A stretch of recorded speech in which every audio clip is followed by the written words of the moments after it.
West Virginia's draft final BEAD proposal leans heavily on fiber. Broadband disaster grants awarded in New Mexico. Yet more BEAD guidance from NTIA. FCC streamlines regulations for cable and telecom. And another massive data center planned in the Lone Star State. Those stories and more on This Week in the Broadband Universe. Hello, everyone, and welcome. I'm Craig Corbin. West Virginia has recommended 9 providers to deploy more than $624 million in BEAD funding, with the lion's share set to go to fiber providers. Frontier and West Virginia-based CityNet would each receive better than $200 million. Comcast, $61.3 million, MicroLogic, $52.9 million, followed by Gigabeam at $23.4 million, Prodigy at $21.6 million, Armstrong, $12.7 million, and Hardy Communications, $7.9 million. Starlink parent company SpaceX would be slated for the smallest dollar amount of funding at $6.4 million, but based on a number of locations to be served, would be 5th on the list with roughly 6% of those locations. BEAD awards will not be final until approval is granted by the National Telecommunications and Information Administration. And speaking of the NTIA, additional guidance released this week for subgrantees of the Broadband Equity Access and Deployment Program. Of note, subgrantees must establish comprehensive risk management plans focused on reliability and resilience.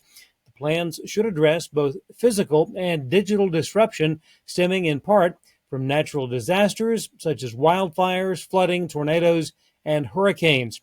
Waivers to the 4-year deployment deadline may be requested, although not guaranteed to be granted.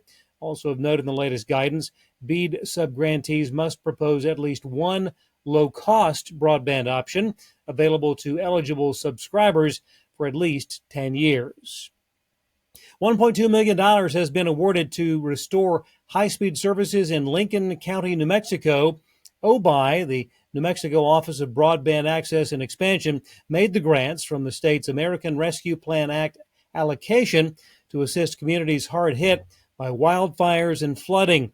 Penasco Valley Telephone Cooperative will receive $1 million, TDS Telecom $251,300. The awards were made through the New Mexico Connectivity to Declared Disaster Areas Grants Program. Federal Communications Commission again moving ahead with streamlined rules and regulations for cable and satellite providers since launching its delete regulatory initiative to reduce unnecessary regulations. The FCC's Media Bureau has seen 1,236 filings. The latest order, in part, removes the rules placing limits on the use of encoding by cable television and satellite operators to prevent or limit copying of their programming. In other FCC news, the Commission this week rejecting a waiver request from Kansas-based Mercury Broadband. Mercury attempting to avoid $25 million in penalties linked to its default on more than 92,000 Rural Digital Opportunity Fund, or RDOF, locations. The FCC indicated in its filing that Mercury Broadband knew the consequences for defaulting and waited until just prior to the May 2025 deadline for making the support recovery payments for affected states.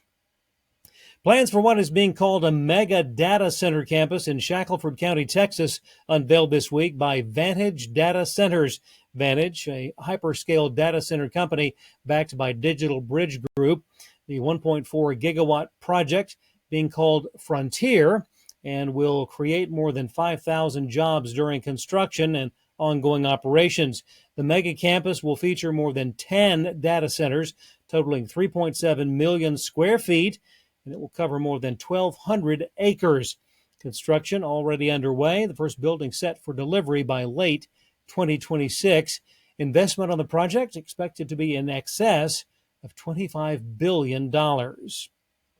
Follow up now on a story we brought you earlier this year. Charges have been filed over damage to undersea cables in the Gulf of Finland that occurred just after Christmas of 2024, the Finnish prosecution service has announced that charges of violating the Maritime Act and gross damage to property have been brought against the captain of the tanker Eagle S, which is registered in the Cook Islands.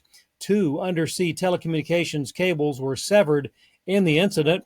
No date has been announced yet for the trial. Elsewhere, Nexstar Media Group, the largest owner of U.S. television stations, is about to get much bigger. The company this week announcing a $6.2 billion deal to acquire Tegna.